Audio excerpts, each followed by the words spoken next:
An explosive report just dropped on Caleb Williams detailing his pre-draft process and all those rumors about him. Did he want to come to the Bears? Did he not? We're going to detail it all here on today's show.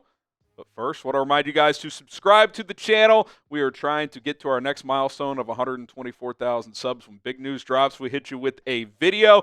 TBD if we're still going live today. Did not expect this story to drop. So stay tuned, have those noties turned on, because if we do go live, you'll be notified.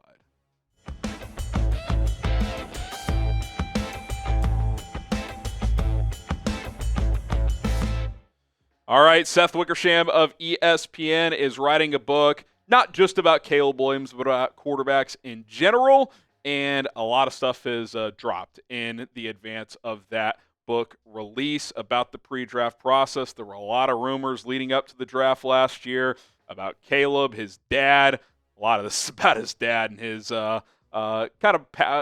thirst for control and power, if you will. And Carl Williams basically pursued every avenue to make sure Caleb did not get drafted by the Bears.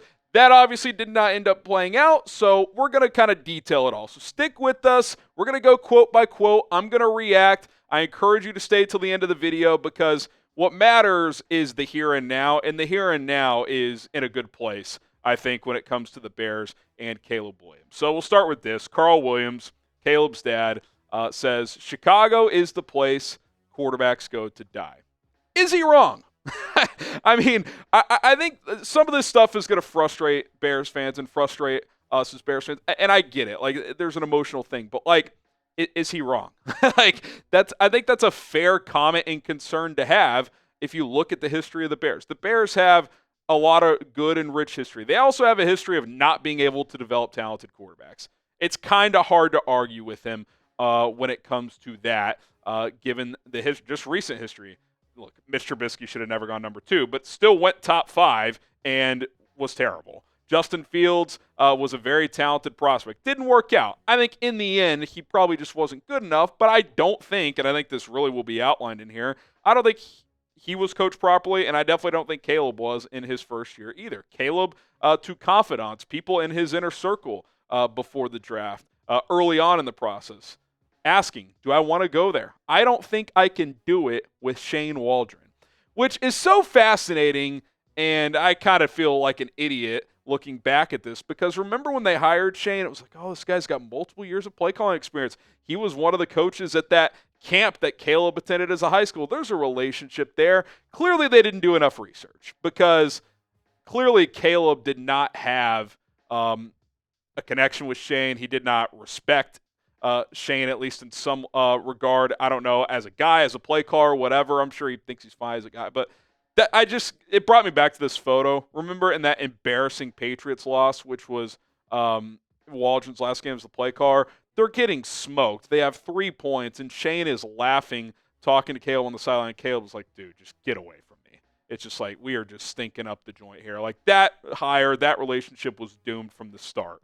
And you interviewed 10 guys, I think, and he's the guy you end up with. I mean, just an absolute debacle when it comes to that. And then on top of that, and we heard this reporting a few months ago, but this has been brought back to light. The book also sheds light on Williams' tumultuous rookie season, in which both Eberflus and Waldron were fired, and the Bears lost 10 straight games. At times, Williams said he would watch film alone with no instruction or guidance from the coaches. No one tells me what to watch, Caleb told his dad. I just turn it on. It's like almost hard to believe. But like the prior reporting, we heard that Caleb basically had to build his own film room because Shane wouldn't watch film with him. I don't know if he just didn't watch film at all, if he didn't want to watch with Caleb. I don't know. It's just embarrassing coaching. It's just embarrassing. And I just tweeted this out. It's almost like we knew after 2023 that Flus had to go regardless, but especially when you made the decision, hey, we're going to pivot off Justin Fields and reset at quarterback with the rookie, there was no reason to bring Eberflus back.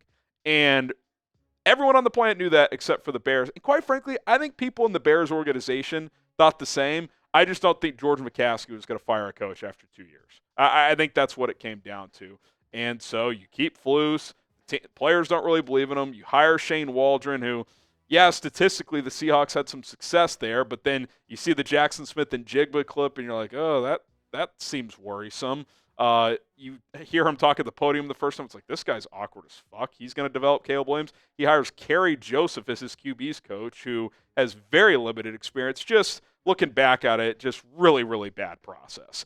More from Wickersham here in the snippet from the book. Carl Williams went to great lengths to try and circumvent the NFL draft, wanting to give his son an opportunity to choose his future employer. The Bears had not drafted a star quarterback since the 1980s. Well, I would argue Justin Fields fit that mold, but regardless. Recent draft selections, Mitch Trubisky, Justin Fields didn't pan out. Carl was worried that with the franchise's history, stadium uncertainty, offensive performances under then head coach Matt Eberflus, Caleb Williams wouldn't have the organizational support to succeed. Not sure why the stadium really matters here. And then Carl Williams said, I don't want my son playing for the Bears, which it hurts to hear, but I actually don't blame him for this, right? Like I understand that. Just do your research. Bears quarterback history, it's not there. It's just not there. So I understand the concerns. Now, I do think there's levels, right? I think there's like being concerned, doing research, and then there's like trying to like change how the NFL draft process works. Like whether or not you think it's fair, it's like these guys are making millions of dollars. Like it's kind of hard to just be like, yeah, Carl Williams, he's got to change how the NFL operates. Like that's just not, like I know, and we'll get to the Eli thing in a second, like it has happened to an extent, but like that's not really how this thing works. More here from Wickersham. Looking for a way around the league's CBA, Carl Williams spoke with Archie Manning, who helped Eli Manning assert a measure of control over his eventual team in 2024. So it has happened. The Elways in 83, Eli and Archie in 04, like it has happened, and I always kind of gave Eli shit for that, so it'd be kind of weird for me to be like, oh yeah, I completely defend Carl here. I don't really like that, to be honest. Like, I get wanting the best for your kid. I get wanting your son to succeed and all that, but it's also, there is a little bit of like, this is loser mentality, in my opinion, from Carl. It's like, if your son's good enough, he'll find a way. He'll find a way. Now, I don't know if there's anything he could have done in his rookie season to overcome that, but I do think, and we'll get to this at the end of the video, the Bears have done enough to build around him now where it's like, I don't care about the history. There is enough talent and coaching talent here, both from a talent on the field and coaching talent, where Caleb can succeed. And if he doesn't, it probably just means he's not good enough. That's the bottom line. So more to get to in this explosive report in just a second, but I want to tell you guys about today's sponsor, the Hall of Fame app. Have you ever been one leg away from hitting a massive parlay, but it got ruined by an unlucky buzzer beater? Maybe an unexpected strikeout or even a blocked field goal. We've all been there. I don't know about you, but I'm tired of throwing money away at parlays that I have a good gut feeling about. I want these to hit. That's where the Hall of Fame app has completely changed the game. The HOF app was founded by huge sports fans who just happen to be giant data nerds that graduated from Ivy League schools. The Hall of Fame app is going to give you a leg up on Vegas by using historical data, matchup grades, leg correlation tools, and player performance insights. I've won multiple parlays recently. I've really cashed in that Thunder Nuggets series, and you guys can as well. With a 4.9 rating in the App Store and over 6,000 5-star reviews, it's safe to say the Hall of Fame app has already helped a lot of people win smarter. For a limited time only, our listeners not only get a 7-day free trial, but they also get 50% off their first month when they use code CHAT at checkout. Just download the HOF app on iOS or Android today, enter code CHAT, and you're all set. That link is in the comments and description of this video. So is the promo code CHAT for 50% off your first month and a 7-day free trial. Okay, more from Seth Wickersham talking about Carl. He also met with labor lawyers and agents and even considered whether his son could sign with the UFL and become an unrestricted NFL free agent in 2025 to be able to pick a team. Okay, this is where the plot gets lost. Like, that's, you're not going to do that, number one. Like, that's like a bluff to me. Really? You're going to, like, why would you not just go back to school then? Like, that would have been the better decision if you wanted to avoid the Bears. Then, like, he could have made a ton of NIL money at USC. The UFL pays like $100,000 a player. Like, so I don't even, like, buy that. Like, that's just an insane thought to even have. And then to try and work around the draft process and become a free agent. Like, I get it. There might be certain things about, players just get drafted to random teams and it's out of their control. And, like, half of success stories is based on fit. I get all that. It's kind of a crapshoot, but it's like, okay, you don't get to just reinvent how the process works either. So that's where I can't defend Carl. Like, it's a little much. We kind of heard stuff like this about Carl, that he loves his kid. He has the right intentions, but, like, he's kind of out there. Like, he kind of just is looking for ways to work around the current system, which, again, probably isn't perfect, but that's just is what it is. Okay, more here. At the NFL Combine last year, he, talking about Caleb Williams, met with Vikings head coach Kevin O'Connell. The two hit it off, and Caleb Williams began to dream what it would be like to play for Minnesota. He even told his dad, I need to go to the Vikings. And look, you could take this one of two ways. You could be like, man, he wanted to go to a division rival. And remember, we heard a report that the Vikings brought him in for a visit. And that felt weird at the time based on where they were drafting, but now it makes sense. But, like, I kind of get it. Like, yeah, it kind of hurts, division rival. But you know what? Kevin O'Connell, young, energetic, passionate, offensive-minded coach, former NFL quarterback who knows how to develop quarterbacks, get the most out of them. He saved Sam Darnold's career this past year. If that's not proof in the pudding of what this guy is and how he connects to quarterbacks, I'm supposed to be mad at Caleb. He wanted to go play under him and throw the ball to Justin Jefferson, like his former college teammate Jordan Addison. Like, they are a more proven success offensive-oriented team. Like, yeah, it hurts to say, but that's just the fact at the time. Now you got Ben Johnson, which we'll get to in a minute, and Caleb feels a lot better about that. So I'm not going to get butthurt over that Vikings comment. Like, I'm just not. They've been a better run team in recent years with a better head coach who knows quarterbacks. That's just the truth. If you want to get mad at me for having that opinion, that's your right. That's the bottom line, though. Shout out Ryan Poles, by the way. Little snippet in here as well. Poles stood firm. He basically told Caleb, I don't know when in the process, but he said, we're going to draft you no matter what. I think he probably caught wind of his dad sniffing around, pursuing other opportunities. I don't know if Caleb told the Bears early on, I don't want to come here. Later on, that's the opposite is true. We'll get to that in a second. But Poles, who I've been critical of, he's had some hits, he's had some misses. We're drafting him no matter what. He had conviction about Caleb Williams as a player that he could take this team to the next level. That's how you fucking operate. That's how you do it. Now, time will tell if Caleb was the right pick, but this, I've always thought this, like when these players request trades and this and that, and, teams just trade them because they feel like they have no choice. It's like, no, you have a choice.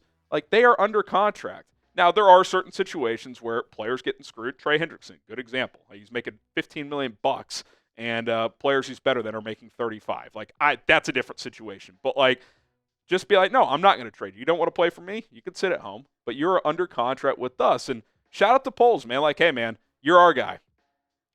We want you to be on board with us too, but we're on board with you. If we have the number one pick, we're going to draft you. And that's just how it's going to be.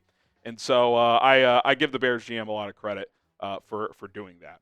Okay, more from Wickersham. That left one option, to publicly attack the Bears in the city of Chicago, hoping that it would make the situation untenable, similar to what Jack and John Elway had done with the Baltimore Colts in 1983. Again, there is precedent. But Caleb was concerned that if they did try and the Bears refused to trade him, it would make a tough situation worse. In the end, Caleb Williams told Wickersham, I wasn't ready to nuke the city.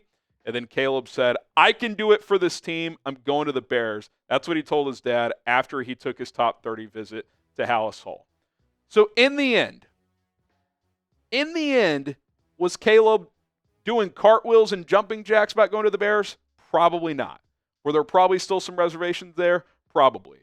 But not to the point where he was going to circumvent the draft process, where he was going to go after Chicago. In the end, he got on board. And again, I'm not saying I'm loving reading this or hearing this, but like, I understand the reservations. Now, Carl lost the plot with some of that thinking and whatnot. Like, it's just none of that stuff's going to happen. But I kind of understand it. What I don't love is the timing of this, because like the vibes are high, new coach, all that, and now this drops, and it's like really the story's from a year ago. But it is what it is, and that's what gets us to now. So what now? Like what do we make of this moving forward?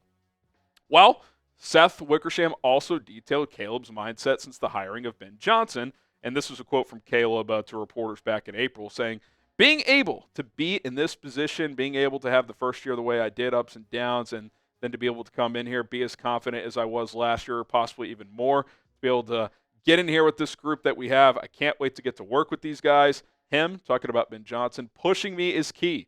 I know that, and he knows that. I can't wait and be able to help this team, or I can't wait and to be able to help me learn more about ball because he's super smart and super sharp.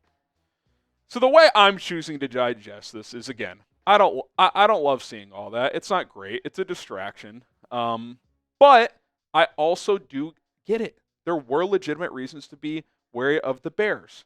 That's absolutely true. And again, you can act like it's not. You can say, screw that, he didn't want to be a Bear, yada, yada, yada. Okay. Like, you can go that route. I'm going to focus on the here and now. That's what matters. What matters is this point moving forward. How does Caleb and Ben's partnership grow? So that's all that matters. They can change the narrative. Ben can change the narrative of an offensive-minded head coach with a high-octane offense working in Chicago. Caleb can change the narrative that, yeah, the Bears can be a franchise where quarterbacks can go and succeed. And, yeah, a lot have failed, some because they weren't good enough, a lot because of the infrastructure wasn't in place. I think it's in place now. I really, really do. I think the coaching staff is good. I think the talent around him is good. And I'll say this, because I have defended Caleb a lot in this video, but there's no doubt about it. The pressure is on. If Caleb Williams struggles, if he doesn't work out, he's going to take a lot of heat, and he should. Because at this point moving forward, if he doesn't deliver, that's not on the Bears. One season shouldn't derail your entire career. Like, they have made a lot of corrections here to put structure in place to make this work. Ben Johnson is the most sought-after offensive coach in years. You got him. You draft Colston Loveland, a talented tight end. You get a 4-time All-Pro left guard in Joe Thuney. You sign the best center available in Drew Dahlman. You get a good guard in Jonah Jackson. You draft another tackle in Ozzie Trapilla to compete. You get Luther Burden, which was a luxury pick, in the second round. Like, it's on you now. Obviously, it's on Ben to develop him and these players all have to come together, but, like, there's enough in the cupboard here for this to work. So, I'm eager to see how it plays out from a Bears standpoint, from a national standpoint. This is going to be a fascinating story all season long, because if he struggles, people are going to reference this. Like, yeah, he didn't want to be there, yada, yada, yada. So it's going to be very, very interesting. Give me your thoughts on this story. I hope you waited till the end of the video, because I think the here and now is what's most important. Caleb's fired up about Ben, vice versa. It's about going out there and doing it. This story really is from, 6 months ago, 12 months ago. It's not really about what's happening right now, but I'm not doing my job if I don't talk about it. So give me your thoughts. Don't forget to hit that subscribe button, turn on notifications. We'll see about going live later. Stay tuned. If we do, it'll probably be a shorter live show. My name is Harrison Graham. Bear down.